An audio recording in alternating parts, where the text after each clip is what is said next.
É isso aí, Jesus. A gente quer dizer que o Senhor merece receber toda a glória. Não que o Senhor não tenha, o Senhor a tem, mas receber por reconhecimento nosso. Nós queremos reconhecer que a glória é toda sua. E nós nos colocamos, então, debaixo desse Deus incrível que é Jesus Cristo, dizendo que te amamos, te honramos e dedicamos toda a glória ao Senhor. Abençoe esse tempo agora da reflexão da Tua Palavra, que a Tua Palavra venha de encontro às nossas crenças e que possamos ser rendidos pela Tua Palavra, sermos transformados por ela, entendendo que somos mais parecidos com o Senhor a partir do momento que deixamos a Tua Palavra nos dominar, nos livrando das paixões desse mundo, sendo verdadeiramente livres, tirando a angústia do coração, porque a verdade, que é a Tua Palavra, nos libertou de fato. Então nos ajuda a caminhar de acordo com a verdade. A verdade que é a Tua Palavra revela aquele que é verdadeiro, que é Jesus Cristo. Então nos ajuda nessa manhã, em nome de Jesus que eu estou orando. Amém. Muito legal, a gente está hoje no último dia da nossa série, Firmes na Luz, texto de 1 João. Eu vou trabalhar o tema A Verdade e os Ídolos, 1 João 5, 20 a 21. Convido você a abrir a sua Bíblia, 1 João 5, 20 a 21. E o texto é um texto rápido, simples, que diz: sabemos também que o Filho de Deus veio e nos deu entendimento para que conheçamos aquele que é o verdadeiro. E nós estamos naquele que é o verdadeiro, em seu Filho Jesus Cristo. Este é o verdadeiro Deus e a vida eterna. Filhinhos, guardem-se dos ídolos. Essa palavra final de João na sua carta, ele fala: filhinhos, guardem-se dos ídolos, ponto final, endereçou a carta a quem ele queria e encerrou a sua carta. Ele termina nesse parágrafo final dizendo que nós sabemos, e por 3 vezes ele vai dizer que sabemos 3 coisas distintas. Sabemos que somos de Deus, sabemos que este mundo jaz no maligno, e sabemos também que o Filho de Deus veio e nos deu entendimento. Quando nós olhamos para esse texto, e a pergunta é: qual a relação da verdade e ídolos? Porque, gente, ídolos é o principal inimigo com que nós lutamos. A gente às vezes acha que o nosso grande inimigo é o diabo. A gente vê na televisão o cara amarrando o diabo, e tá o cara com a mão para trás, falando grosso. Nossa, o diabo é o nosso grande inimigo, é o nosso grande adversário. Na verdade, o nosso grande adversário não é o diabo. Porque o diabo, segundo a Bíblia, ele já foi vencido por Cristo na cruz. Ele é limitado pela cruz em relação a nós.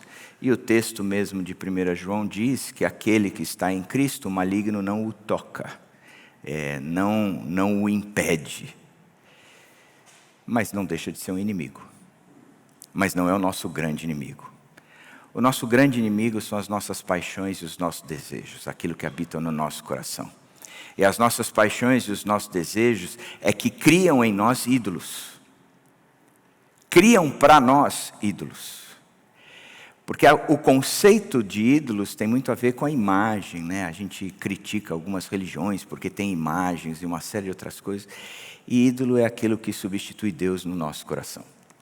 Ídolo é aquilo que nós consideramos que é a partir dele que nós temos estabilidade, que a partir deles que nós temos segurança, a partir deles que nós temos salvação e assim por diante. Sem eles, a vida entra em colapso. Eu já disse para vocês algumas vezes, uma senhora que atendi, que eu disse, se você colocasse a ponta do dedo no problema da sua vida, que se esse problema fosse resolvido, todo o restante da sua vida resolveria, ela de joelhos gritava: dinheiro, dinheiro. Se eu tiver dinheiro, todo o restante da minha vida se resolve. Interessante que o ídolo não é uma coisa negativa. O dinheiro, a Bíblia não diz que ele é do mal, que o dinheiro cheira enxofre, que a foto que tinha que estar estampada na cédula é aquela do diabo com chifre. Não. Ela fala que o dinheiro pode se tornar um ídolo, que o casamento pode se tornar um ídolo, que a profissão pode se tornar um ídolo, que o filho pode se tornar um ídolo, que o seu conhecimento e a sua sabedoria podem se tornar um ídolo, que ocupe o lugar de Deus na sua vida. E eu ouvi uma fala do Dr. Shedd esses dias, que disse que ele estava num congresso de pastores e veio um pastor pregar, e ele falou assim: nas últimas 3 semanas, quais foram os pecados que você cometeu e que você os confessou? E disse que ficou aquele silêncio. E o pregador virou e falou assim: talvez eu aposte que nas últimas semanas você não tenha confessado pecado nenhum. Mas eu vou dizer uma coisa: o maior pecado que nós cometemos é não amar a Deus de todo o coração. E esse a gente deveria confessá-lo. Porque quando nós não o amamos, nós estamos criando ídolos. Por isso, a primeira coisa é que a verdade, ela é uma pessoa. O texto de João diz o seguinte: para que conheçamos aquele que é o verdadeiro.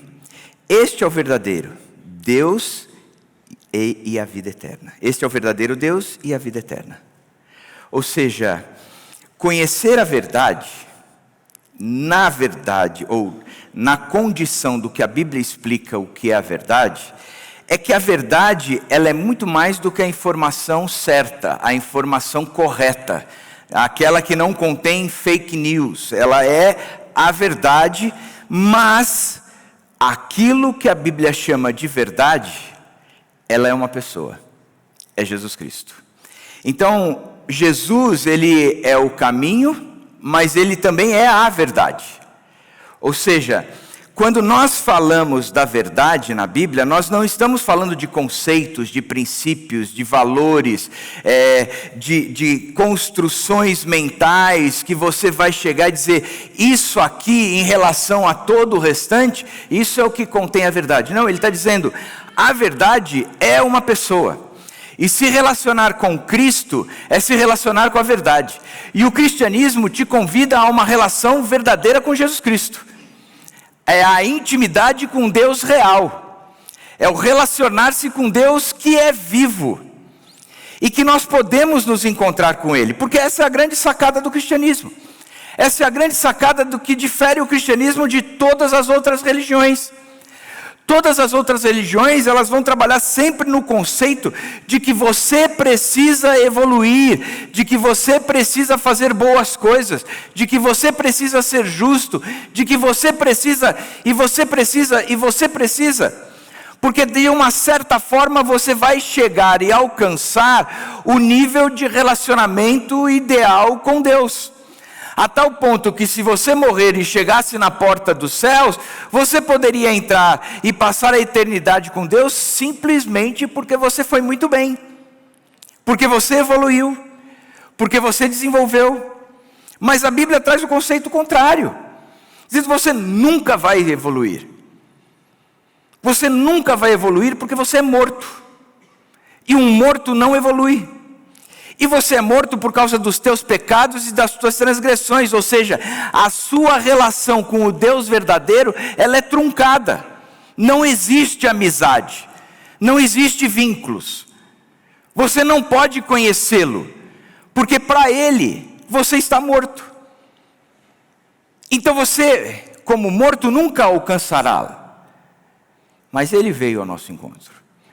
Então Jesus, ele quebra o princípio da religião de religar-se com Deus por meio de obras, porque ele traz o conceito dizendo: vocês nunca conseguiriam, mas eu vou aí e eu consigo estabelecer uma relação com vocês. É o Deus que vem ao nosso encontro. E o Verbo se fez carne e, como carne, habitou entre nós. E nós vimos a sua glória, glória como do unigênito, o Filho primeiro do Pai. Você quer saber quem Jesus Cristo é? Leia os Evangelhos. Mateus, Marcos, Lucas e João. Ali você vai poder ver quem Jesus é. Alguém que mudou a nossa história. Quando a gente sabe quem é, porque podemos ver, a gente sabe que a gente está quebrando um mero conceito. Mas Jesus é um fato histórico. Não tem como negar a sua existência e a sua vinda. Então nós podemos enxergá-lo. É Ele que se relaciona conosco. Então a verdade é uma pessoa. E toda vez que nossa fé gira mais em torno de conceitos, estratégias ou experiências do que na pessoa de Jesus, nós estamos correndo o risco de criar ídolos para a nossa vida, para o nosso coração. A verdade é uma pessoa. O texto continua também apresentando que a idolatria é a substituição da verdade pela mentira. O texto diz: filhinhos, guardem-se dos ídolos. Essa é a última fala de João para aquele povo que ele estava escrevendo. É o final da carta que ele escreve. E ele traz o seguinte conceito: que mesmo conhecendo a verdade, porque ele está escrevendo para a gente que é cristã, para a gente que conhece a verdade, mesmo conhecendo a verdade, há um perigo. E o perigo é a construção de ídolos. Que a idolatria, ela não é inerente àqueles que não conhecem a verdade. Mas a idolatria, ela também pertence àqueles que conhecem a verdade. Porque mesmo conhecendo, não há uma garantia de que nós não criamos para nós ídolos. E o texto, quando a gente começa a ler um pouco mais o texto e olhar para outros textos da Bíblia, nós vamos ver, por exemplo, no texto de Êxodo 23 e 4. Versos 3 e 4. Quando os 10 mandamentos estão sendo apresentados para a nação de Israel. Começa dizendo assim: não terá outros deuses além de mim. Esse é o primeiro mandamento. Depois ele continua: não farás para ti nenhum ídolo, nenhuma imagem de qualquer coisa no céu, na terra ou nas águas debaixo da terra. Ou seja, aqui ele está apresentando o segundo mandamento. O primeiro mandamento, ele apresenta um conceito de exclusividade. Você não vai ter outros deuses além de mim. Eu sou exclusivo na sua vida. Deus exige ele ser o único centro de adoração e confiança. Mas olhar para isso é entender o fundamento da fé cristã. Porque o que a fé cristã diz é que não há espaços para rivais no coração humano. Ou Deus é Deus, ou outra coisa é Deus. É que nem gravidez. Ou você está grávido, ou não está. Chega para alguém e diz: e aí? Eu acho que eu estou grávida. Eu acho que eu estou meio grávida. Não existe. Ou Deus é Deus, ou Ele não é. Porque o primeiro conceito de Deus é que Deus é necessário. Eu preciso dEle para a minha existência. Eu preciso dEle para a minha sobrevivência. Eu preciso dEle para a razão do meu sentido, do meu propósito. Eu preciso dele como a fonte de tudo o que tenho e que sou. Eu preciso. Deus é necessário. Esse é o conceito de Deus. Então, no meu coração, só há espaço para o verdadeiro Deus.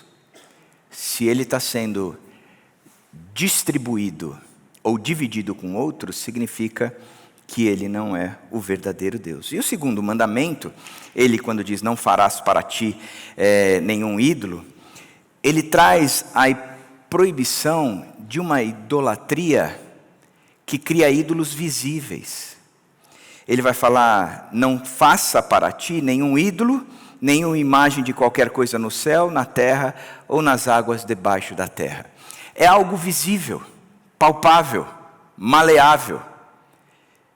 Porque essa é a característica da idolatria.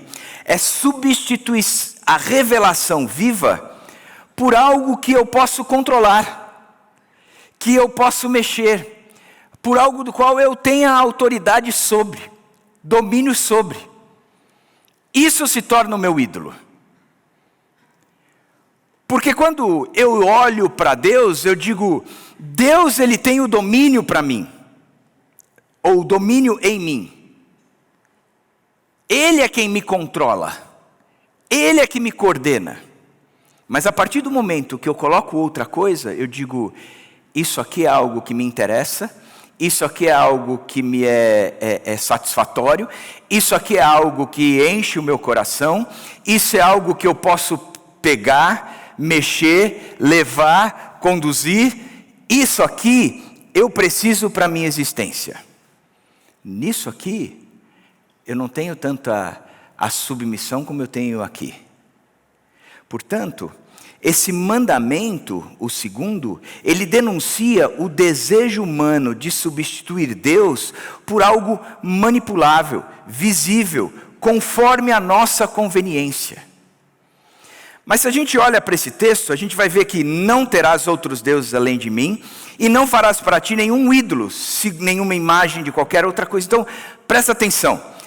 O primeiro mandamento é um mandamento de exclusividade.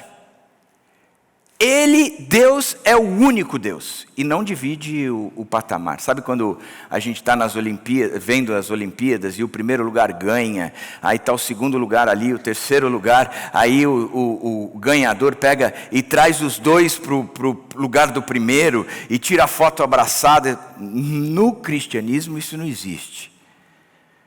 Porque Deus ele não divide espaço. Ele tem que ser o primeiro. Ele é o único, ele é exclusivo. Então, o primeiro mandamento, ele traz muito bem isso. E o segundo mandamento, ele vai falar da substituição. Ou Deus é exclusivo, ou ele está sendo substituído. E essa é a relação do homem com Deus. Ou Deus é exclusivo, ou ele está sendo substituído. E a garantia de conhecer a verdade não dá para nós certeza nenhuma de que nós não o estamos substituindo. Olhando para um texto mais recente do Novo Testamento, de Romanos 1, 25, Paulo aqui vai dizer, trocaram a verdade de Deus pela mentira, e adoraram e serviram a coisas de serem criados em lugar do Criador, que é bendito para sempre. O que Paulo está trabalhando aqui é o conceito da fórmula da idolatria. Paulo mostra este processo todo.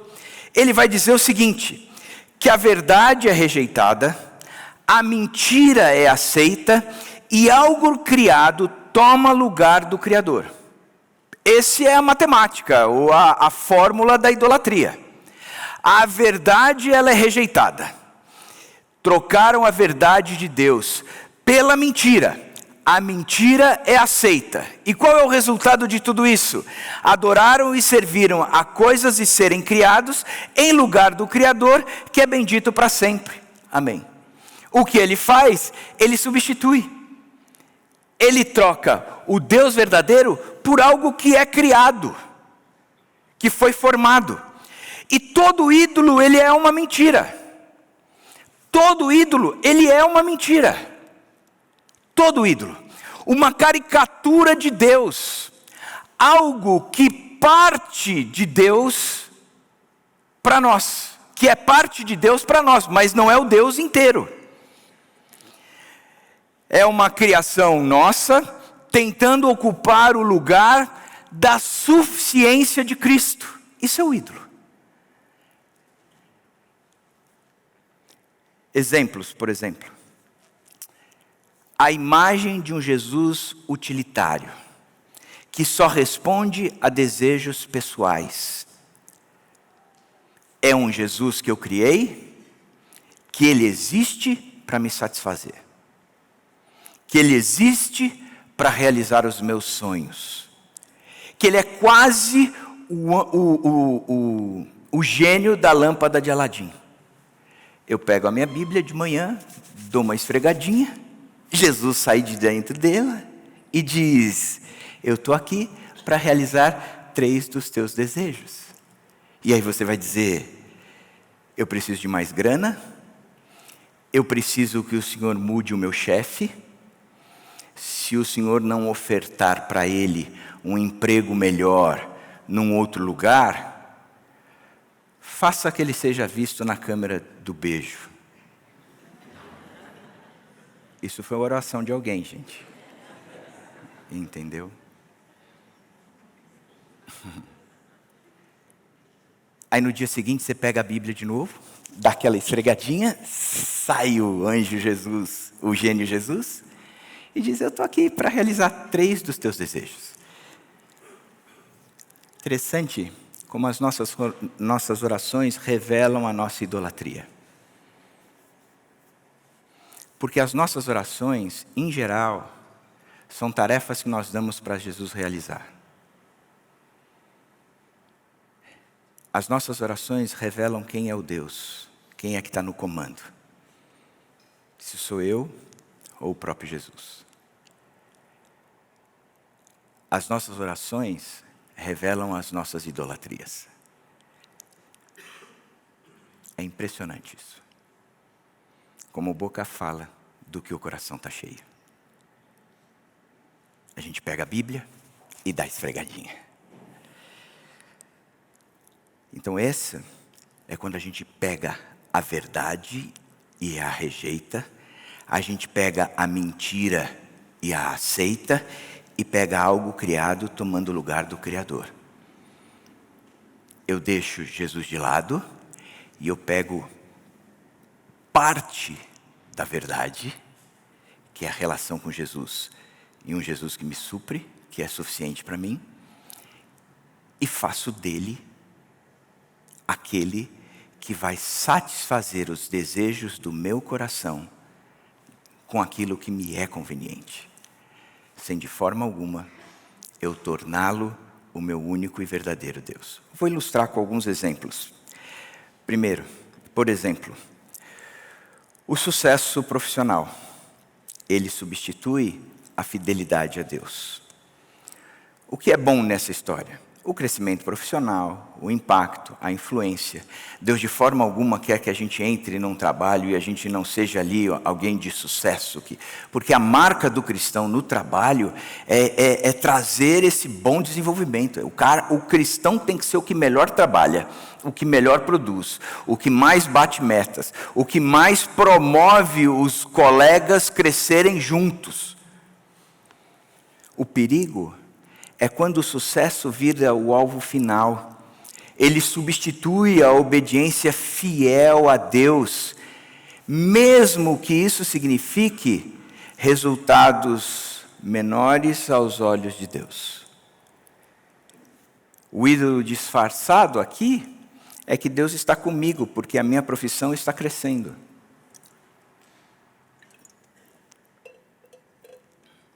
E João Batista diz: convém que ele cresça e que eu diminua. Um outro ídolo é a segurança financeira. Ele substitui a provisão divina. O que é bom? O planejamento, o trabalho, a sabedoria financeira. E eu acho que esse é um dos ídolos mais fortes dos nossos dias. Eu pego casais que houve adultério. Eu vejo os casais se reconstruindo. Eu pego casais que a relação com a família foi destruída. Eu vejo casais se reconstruindo. Eu pego casais que entraram em crise financeira. Dificilmente esses casais se reconstroem. Porque o dinheiro é um ídolo. Dinheiro é um ídolo. A gente está preocupado como igreja porque a gente tem visto muito da nossa membresia endividada até as tampas. Gastando muito mais do que tem. Isso é um ídolo. Isso é uma maneira da gente entender que o conhecimento da verdade nem sempre nos faz demover os ídolos. Então, o planejamento, o trabalho, a sabedoria financeira, ok. O perigo é quando a conta bancária se torna nossa confiança e não mais o Pai Celestial. O ídolo disfarçado, eu estou seguro porque tenho reservas.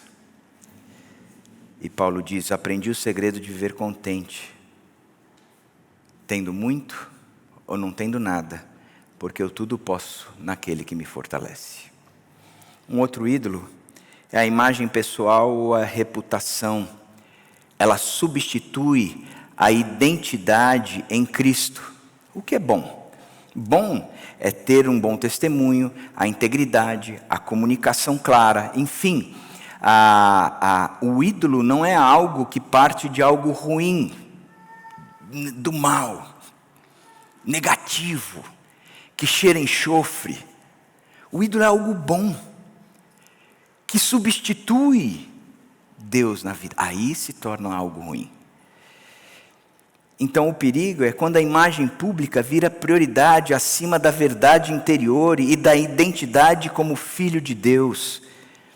O ídolo disfarçado, eu preciso manter a minha reputação, mesmo que eu esconda fraquezas ou simule santidade. Uma das marcas da queda é que o homem e a mulher viviam nus e não se envergonhavam. A queda passou a ter vergonha e o homem e a mulher passaram a se esconder e a usar roupas. Ali não é necessariamente uma fala contra a nudez real, literal, mas ali tem a ver com o caráter já desfigurado pelo pecado e a vergonha que dá mostrar quem realmente eu sou. E essa é a nossa grande luta hoje em dia. Esse é um ídolo. Ninguém pode ver que eu sou falho, que eu peco, que eu erro, que eu não sou santo. Então eu uso as minhas máscaras. Um outro ídolo, o conforto, o prazer, o controle. Ele substitui a suficiência da graça. O que é bom aqui? O descanso, a estabilidade, o prazer santo, isso é bom. Isso é presente de Deus para nós. O perigo é quando precisamos controlar tudo ou viver sem desconforto, como se a graça não bastasse em tempos difíceis. E como se os tempos difíceis não fossem pertinentes a nós cristãos. Porque nos tempos difíceis é que nós conhecemos a graça. Desfrutamos da graça. O ídolo disfarçado, eu estou bem quando tudo está sob o meu controle. E a gente ouve Paulo dizendo, a minha graça é suficiente para você. Um outro ídolo é a doutrina sem vida. É aquele que, eu citei os 2 mandamentos, que quebra o 3º mandamento. O 3º mandamento de falar o nome de Deus em vão, é quando a doutrina não acompanha a vida. Aquilo que eu falo não condiz com aquilo que eu faço. Sabe onde a gente vê isso? Muito nos filhos. Porque filhos, eles não compactuam com a hipocrisia. Pai que chega com muito discurso, mas pouca vida, tem colhido o filho em dissonância ao que o próprio pai propõe.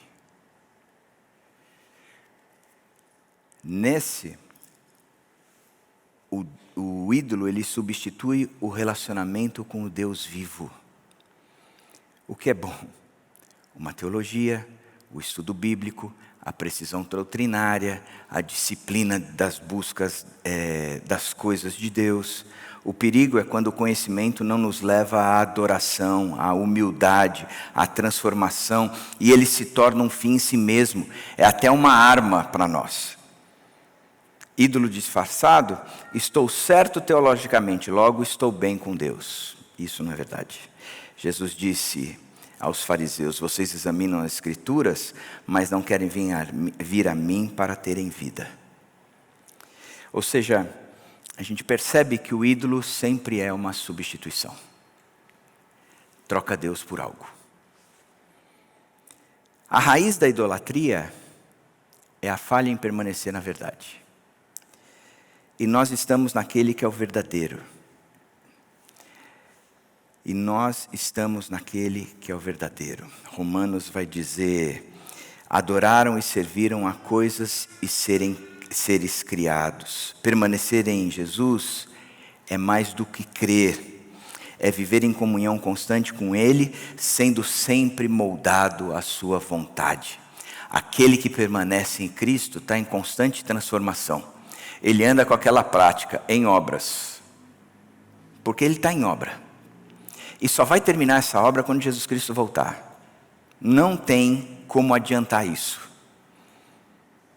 Alguns estiveram até próximo disso, diz Hebreus 11, e eles foram resgatados, arrebatados, tirados dessa terra. Porque eram homens dos quais o mundo, a terra não era digna. E para que eles não recebessem o prêmio antes de nós, Deus deu um fim na vida deles. Porque nós seremos aprovados todo mundo junto. A gente vai cruzar a linha de chegada juntos. A gente está ali na linha de chegada sem olho, sem perna, cansado, estrupiado. Mas quando a gente cruzar, aí é outra coisa. Essa é a grande característica. Quem fez maratona, que não é o meu caso, eu fiz uma corrida, acho que de 1 quilômetro na vida. Mas senti, eu acho que é a mesma coisa. Que é quando a dor e a alegria se encontram. Ralph pode dizer isso muito bem. Porque ele é, entre nós, o 60 mais maratonista da nossa igreja. É quase um ídolo. Quase um ídolo. A gente olha e diz: ok. Um exemplo do que eu estou falando é muito claro em Arão e o bezerro de ouro construído para aquele povo. Está Moisés no alto do monte, recebendo os 10 mandamentos, uma série de outras coisas. Moisés era a imagem visível de Deus. Tanto que o povo chega para Arão e diz: o Moisés, ele nos abandonou, sumiu, desapareceu. Então a gente precisa construir para nós bezerros de ouro, e esses bezerros são os que nos tiraram do Egito. Nós precisamos ter. O cristão, ele pode ser a imagem visível de Deus, mas ele nunca pode substituir na vida do outro o lugar de Deus. Eles querem uma representação visível. E aí Arão cede e faz um bezerro de ouro. E o povo diz: este é o seu Deus, ó Israel, que tirou você do Egito. O povo conhecia o Deus verdadeiro? Conhecia. Viu o Deus verdadeiro os tirar com mão poderosa do Egito, viu abrir o mar vermelho, viu o faraó e o seu bando serem consumidos por aquela água toda. Passearam no deserto, aonde as sandálias dos seus pés não se desgastaram, as suas roupas não puíram. reclamavam de comida e Deus mandava codorniza tanta que saía por todos os buracos. Comeram até passar mal. Não tinha água, saía água de pedra. O povo viu Deus. Conheceu esse Deus. Mas eles trocaram. E perderam a conexão visível com Moisés. E por isso eles constroem para si uma substituição de algo que pode ser tocado, movimentado, mexido, que traz para eles a segurança. O afastamento em relação à verdade, ela sempre cria uma brecha onde o povo projeta um Deus ao seu próprio gosto. A idolatria nasce quando a verdade parece demorar. E preferimos então, e criamos para nós atalhos visíveis à fidelidade invisível. Gente, presta atenção. A idolatria, ela nasce mesmo quando a gente conhece a verdade. Ela nasce quando a gente não permanece na verdade. A idolatria não começa com a construção de um ídolo.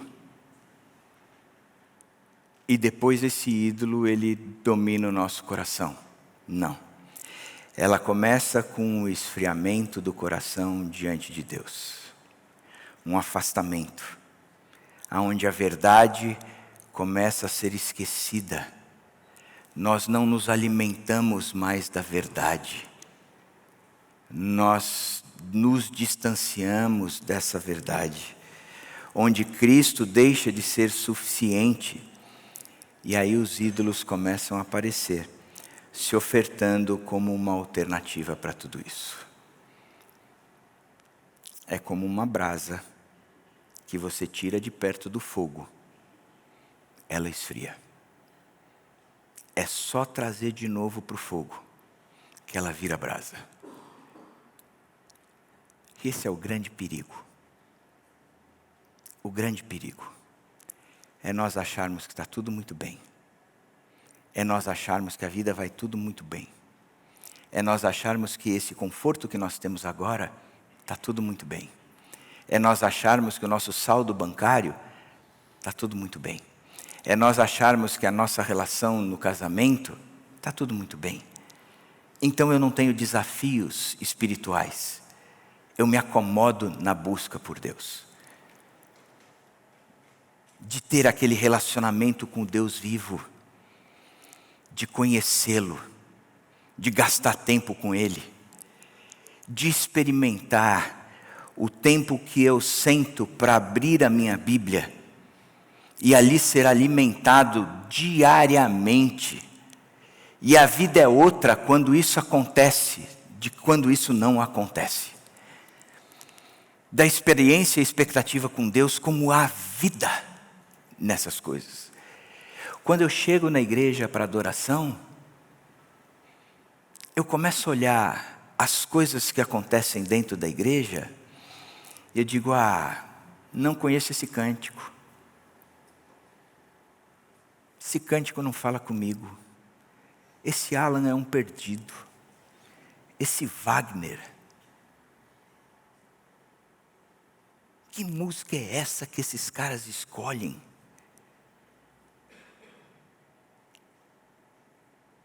Eu chego para ouvir uma mensagem e eu não me concentro nem mesmo nos 45 minutos, 55 minutos da mensagem. Eu me distraio com qualquer coisa. E a nossa tendência é replicar a culpa, né? Como diz o reverendo Bart Simpson, a culpa é minha e eu a coloco em quem eu quiser. Na verdade, você é uma brasa, um carvão que está longe do fogo.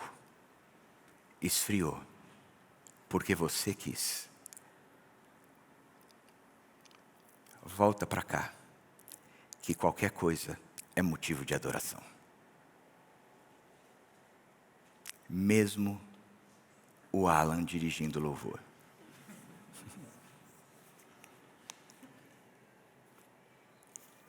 Quarta e última. A vigilância é contínua. Palavra final de Paulo, de João. Filhinhos, guardem-se dos ídolos.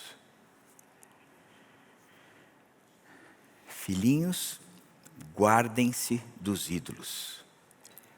Guardem-se. Essa é a palavra que vocês têm que sair daqui hoje. E eu preciso sair daqui com isso em mente. Guardem-se. 1 João 5:21, ele traz um diagnóstico e ele traz uma prescrição. O diagnóstico é, mesmo no meio da comunidade cristã, ídolos podem surgir. Mesmo eu conhecendo a verdade, ídolos podem surgir, doutrinas distorcidas, visões erradas sobre Deus, ou até as paixões e desejos que dominam o meu coração e que são desordenados em relação à verdade, serem aflorados novamente. Porque Gálatas 5, Paulo diz, aquele que não é dominado pela carne, mas é dirigido pelo Espírito, teve as suas paixões e desejos crucificados com Cristo. Então, o diagnóstico é o fato de conhecer a verdade não nos dá garantia nenhuma. A prescrição é que a gente precisa permanecer vigilantes, precisa permanecer atento. O que se opõe a Cristo como centro e verdade, isso acaba abrindo portas para ídolos.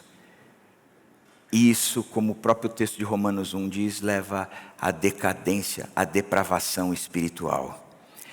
João termina então a sua carta com esse imperativo pastoral direto e amoroso. Filhinhos, ele vem com uma palavra amorosa, ele não está dizendo, o bando de hipócritas. Povo desatento.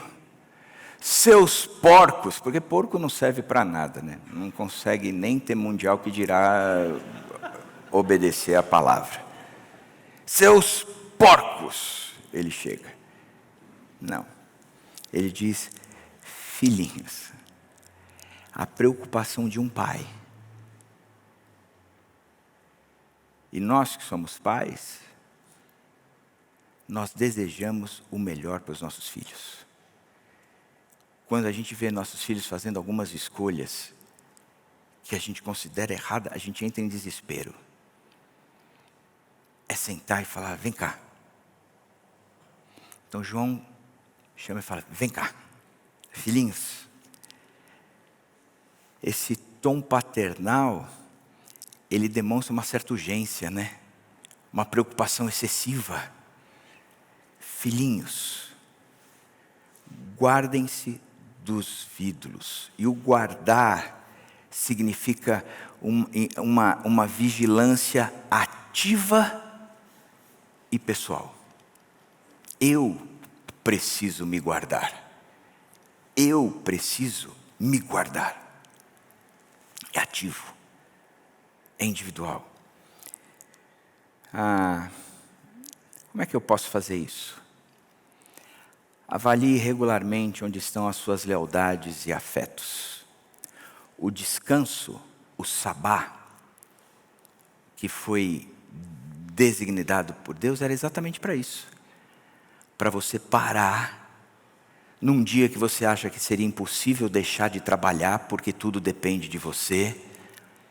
Então você era obrigado a parar de trabalhar e avaliar a sua própria vida em relação a Deus. Avalie regularmente onde estão as suas lealdades, afetos, paixões e desejos. Sempre pergunte, o que em minha vida eu temo perder mais do que a presença de Cristo? Vai revelar o ídolo. E volte ao centro, retorne à brasa. Jesus é o verdadeiro Deus e Jesus é a vida eterna. Filhinhos, guardem-se. Então vamos fazer um resumo de tudo isso aqui. O ponto e a mensagem-chave. O ponto 1 é, a verdade é Jesus. não é ideia, é relacionamento com uma pessoa divina. Idolatria é substituição, troca-se a verdade por algo mais conveniente ou visível. A raiz é o afastamento, fora de Cristo sempre formamos novos deuses. Guardar-se é dever diário, vigilância e não acomodação espiritual. E termino com a frase de 1 João 5, que eu acho mais importante, partes do texto, né? E nós estamos naquele que é o verdadeiro, em seu Filho Jesus Cristo. Filhinhos, guardem-se dos ídolos. Nós estamos naquele que é o verdadeiro, em seu Filho Jesus Cristo. Nós estamos, permanecemos, alicerçados. Nós estamos. Então, prestem atenção. Olhem para si mesmos. Cuidem da vida de vocês. Guardem-se dos ídolos. É como se João dissesse: vocês já conhecem a verdade. Portanto, não troquem o inegociável por algo mais confortável. Que Deus abençoe a vida de vocês.